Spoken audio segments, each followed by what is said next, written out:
હાથમાં બેનર સાથે ફરી એક વખત ટેટ પાસ ઉમેદવારો ગાંધીનગર પહોંચ્યા। વિદ્યા સમીક્ષા કેન્દ્ર સામે એકત્ર થઈને પોતાનો વિરોધ નોંધાવ્યો।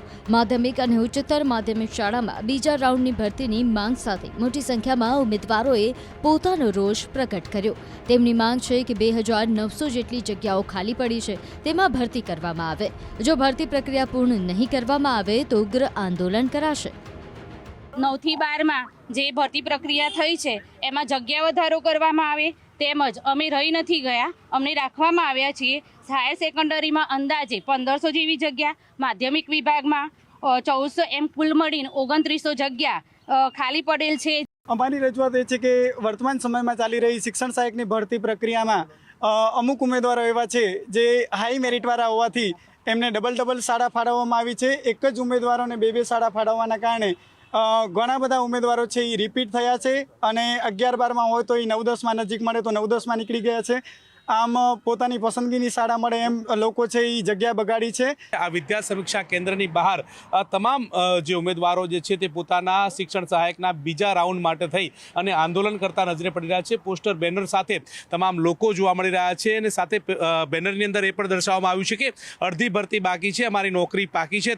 એવા પોસ્ટર બેનર સાથે તમામ લોકો જે છે તે અત્યારે હાલ અહીંયા આંદોલનના માર્ગે જોવા મળી રહ્યા છે। મહત્વનું એ છે કે જે પ્રકારે જે ભરતીની જે પ્રક્રિયા ચાલી રહી છે અને તેમાં વધુ લોકોની સમાવેશ થાય તે પ્રકારની માંગ સાથે આ તમામ લોકો જે છે અત્યારે અહીંયા ઉપસ્થિત છે। તેમની સાથે વાત કરીશું।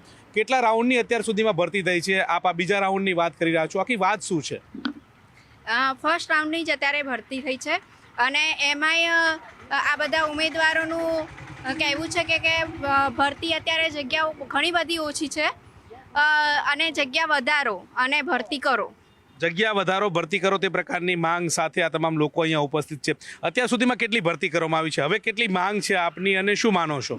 અમારી એક જ માંગ છે કે હજી પહેલો રાઉન્ડ પડ્યો છે અને પૂરી ભરતી થઈ નથી, કુદાકુદી થઈ છે। ગવર્મેન્ટ ગ્રાન્ટેડ હાયર સેકન્ડરી અને ગવર્મેન્ટ ગ્રાન્ટેડ માધ્યમિક સેકન્ડરી, તો અમારી એક જ માંગ છે કે પહેલાં પૂરી જેટલી જગ્યા આપી છે એટલી હાયર સેકન્ડરી અને સેકન્ડરીમાં જગ્યા પૂરી કરવામાં આવે, પ્લસ જૂના શિક્ષકોની ગ્રાન્ટેડમાં જે બદલી થયેલી છે એ જગ્યા ખાલી પડેલી છે તો એ જગ્યામાં અમને અમારી જગ્યા હક આપવામાં આવે। અમે બધાએ દ્વિસ્તરીય પરીક્ષા 1 મહિનાની અંદર તૈયારી કરીને અમે જે પરીક્ષા પાસ કરી છે, દિવસ રાત ઉજાગરા કર્યા છે, પૈસાની બરબાદી કરી છે, અમારી મહેનતનું ફળ અમને આપવામાં આવે। અમે જ્યારે કિનારે આવીને ઊભા છીએ ત્યારે અમારો હક છીનવાઈ રહ્યો છે। બસ અમને અમારી માંગ પૂરી કરો, અમે કાબિલ છીએ, અમે રહી નથી ગયા, અમને રાખી દેવામાં આવ્યા છે।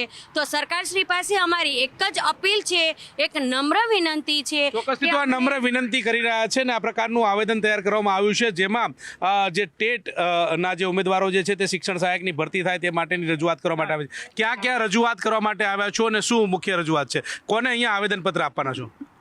અહીં અમે જે આપણે VSKના મુકેશ કુમાર સાહેબ જે છે એમને આવેદન આપવાના છીએ। અમારો મેઇન મુદ્દો છે બીજો રાઉન્ડ જાહેર કરો અને કેટલાક વિષયોમાં જે રિઝલ્ટ ઓછું છે તે એમાં જે હજુ સીટો રહી ગઈ છે ભરવાની, જેમ કે અંગ્રેજી છે, મનોવિજ્ઞાન છે, તત્વજ્ઞાન છે, ભૂગોળ છે, એ બધા વિષયોમાં કટ ઓફ ડાઉન લાવી અને જે સીટો છે એ પૂરી ભરવામાં આવે, એ મેઇન અમારો મુદ્દો છે। જો આ પ્રક્રિયા પૂરી નહીં થાય તો આગામી દિવસોમાં કેવી રૂપરેખા તમે ઘડવામાં આવી છે અને શું કરશો?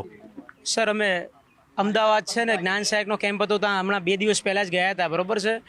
તો ત્યાં અમને આશરે 1000 જેટલી જગ્યાઓ ખાલી હતી અને 100 જેટલા જ જ્ઞાન સહાયકો માટે જે મેરિટમાં આવતા ઉમેદવાર આવ્યા હતા, તો આશરે ત્યાં પણ 900 જગ્યા ખાલી રહે અને 100 ઉમેદવારમાં હું પણ ગયો હતો, પણ આટલા બધા 900 ત્યાં ખાલી એક જિલ્લામાંથી જો 1000 જ્ઞાન સહાયકો એમને લેવા પડતા હોય એટલે સરકાર પાસે ખૂબ જ ખાલી જગ્યાઓ છે। આશરે 9 થી 12માં 15000 જેટલી ખાલી જગ્યાઓ છે। એ જ્ઞાન સહાયક એ લોકો કહેતા હતા કે અમે વૈકલ્પિક વ્યવસ્થા છે, વૈકલ્પિક, પરંતુ હવે આ કાયમી બની ગઈ છે અને અમારા જેવા જ્ઞાન સહાયકો નહીં પણ તો અમને કાયમી શિક્ષક બનવાનું છે। અમે સારામાં સારું મેરિટ ધરાવીએ છીએ, અમે DV પણ કરાવ્યું છે બધા ઉમેદવારોએ, જેટલા ઉમેદવાર અહીં હાજર છે એ બધા ઉમેદવાર દરેક વિષયમાં DV કરાવેલું છે તો એમને કાયમી નોકરી મળે, બરાબર છે? અમે 10 વર્ષથી આ પરીક્ષાની મહેનત કરીએ છીએ, અમારી ઉંમર 35+ નજીક છે, આ અમારી માટે છેલ્લી પરીક્ષા સાબિત થાય એવું છે, તો અમને આ ભરતીમાં સમાવવામાં આવે અને સરકાર પાસે ઘણી ખાલી જગ્યાઓ છે। જૂના શિક્ષકોની ભરતી શબ્દ આમ તો વાપરી જ ના શકાય કેમ કે બદલી હતી, કેમ કે શિક્ષકોનો સરકારી 10-20 વર્ષથી પગાર થતો હતો, બરાબર છે? તો સરકારે હવે જૂના શિક્ષકોની જે આશરે 4000 જગ્યાઓ હતી, 800 જગ્યાઓ આચાર્યની હતી, અને આપણે કઈ 31/5/2025 જે નિવૃત્ત થતા શિક્ષકો એ 1500 જેટલી સંખ્યા, એટલે કુલ એકંદરે ગણીએ તો એ 5000 જગ્યાઓ એ થાય. અને આ ભરતી 10,700ની છે, એમાં આશરે 3500 જગ્યા જેટલી ખાલી છે. એટલું સાહેબે કીધું હતું, કેમ કે 11-12માં છે સરકારી અને ગ્રાન્ટેડમાં એમાં 1281 ઉમેદવાર કોમન હતા, મતલબ કે 2 શાળા ફાળવણી થઈ હતી, અને 9-10માં તે 1241 કોમન હતા, 2 શાળાઓ ફાળવણી, એટલે 2500 તો એ શાળા બાકી રહે. અને 1000 જેટલા ઉમેદવાર જે બીજી પરીક્ષામાં પાસ થયેલા છે એ ગેરહાજર રહ્યા હતા. એટલે સરકાર સત્વરે ખાલી જગ્યા 3500 ભરે, અને 5000 જેટલી જે જૂના શિક્ષકોની ખાલી જગ્યા છે ઓલરેડી 2 વર્ષથી છે તો એ ભરવામાં આવે. ચોક્કસથી તો જૂની જે પ્રથમ રાઉન્ડ પૂરો થઈ ચૂક્યો છે, બાકીની જે જગ્યા ખાલી છે તે પૂર્ણ ભરવામાં આવે તે પ્રકારની માંગ સાથે આજે વિદ્યા સમીક્ષા કેન્દ્ર જે છે ત્યાં ઉપસ્થિત થયા છે, અને તમામ લોકો જે છે તે પોતે આવેદનપત્ર આપશે અને પોતાની માંગ અંગે અડગ રહેશે તે પ્રકારની વાત આ તમામ ઉમેદવારો પાસેથી સાંભળવા મળી રહી છે. હિતેશ પ્રજાપતિ સાથે ગૌતમ શ્રીમાળી, ન્યૂઝ 18 ગુજરાતી, ગાંધીનગર.